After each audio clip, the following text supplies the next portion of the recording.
Morissette pour ces mots gentils. Et je rebondis d'ailleurs sur ce qu'il a dit pour vous prier de m'excuser parce qu'après mon intervention et les réponses que j'obtiendrai, je devrais me retirer. Je suis en retard de plus de 2 heures pour un événement, et même 2 événements que je dois présider. Voilà. Je reviens, permettez-moi, encore sur le monnayage, parce que une de mes représentantes, qui est aussi candidate à la députation nationale, a été plaidée pour quelques-uns de ses électeurs dont la carte a connu des problèmes de défectuosité. Et là, malheureusement, et c'est vraiment scandaleux, des agents de la CENI lui ont exigé de l'argent. Donc, à raison de 10 000 francs congolais par duplicata.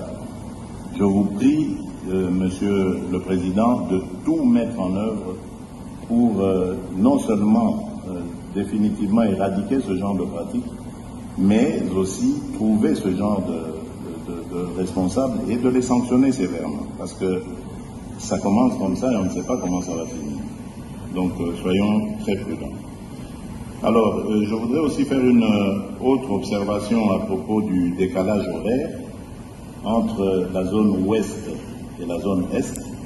Est-ce que le fait qu'à l'est, le scrutin se terminera avant, 1 heure avant normalement, il sera clôturé 1 heure avant l'ouest, ne risque pas de donner l'occasion à certains mal intentionnés de faire des...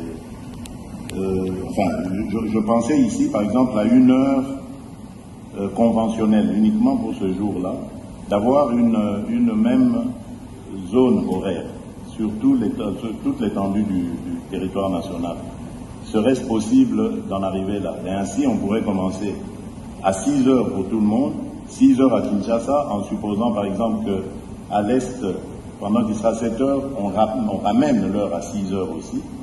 Et on le fait. Donc on le voit par exemple en Europe, il y a des moments où on passe à l'heure d'été et à l'heure d'hiver. Donc c'est possible. C'est une convention, il suffit simplement de se mettre d'accord tous ensemble. Et ainsi, il n'y aura pas de suspicion ci et là. Alors, quelqu'un a posé cette question ici. Comment est-ce que vous entrevoyez la gestion de l'ouverture des bureaux de vote? Parce que je me souviens, en 2018, il y a eu énormément de problèmes à certains endroits. Il y a eu des bureaux qui ont ouvert plusieurs heures en retard. Et surtout, lorsqu'il y a des intempéries, comme la pluie, ça emmène aussi encore ce genre de retard. Est-ce que vous êtes suffisamment parés à de telles éventualités? Et est-ce que nous pouvons espérer que tous les bureaux de vote ouvriront à la même heure leurs portes? Voilà, donc c'est ce que je tenais à vous dire. J'attends donc votre réaction, Monsieur le Président, avant de pouvoir me retirer. Je m'excuse en tout cas encore une fois auprès de mes collègues candidats, mais le devoir m'appelle. Voilà.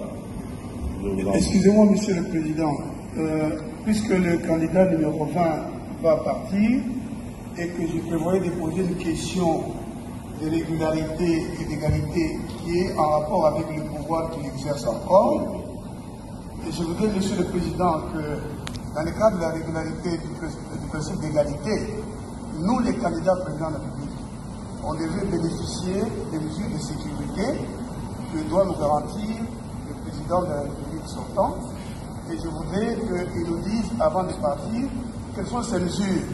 Parce que si nous sommes égaux en tant que candidats, mais nous ne le sommes pas en réalité, parce que pour que le président candidat arrive ici, la route était barricadée partout et il a pu arriver tranquillement.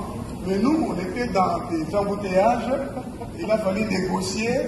Mais si, dans le cas des mesures qui sont prévues, on peut nous assurer aujourd'hui que nous aurons le nombre de gardes, mais aussi un véhicule pour les policiers qu'on aura, un véhicule gyrophare pour nous ouvrir la route. Pendant le temps que nous sommes candidats, ce serait juste, ce seraient des petites mesures qui réaliseraient l'égalité. Je pense que le président de la République sortant qui a encore le pouvoir, peut nous les garantir à tous pour réaliser cette régularité et cette égalité.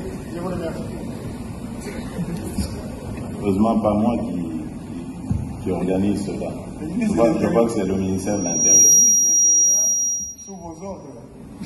Aussi les comportements de gouverneurs dans des provinces qui interdisent le meeting, la réunion.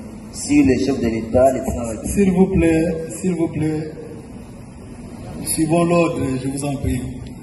Nous demandons à son Excellence, Monsieur le Président de la CENI, de répondre à la question qui a été posée. Et je voudrais vous proposer, avec tout le respect dû à votre rang,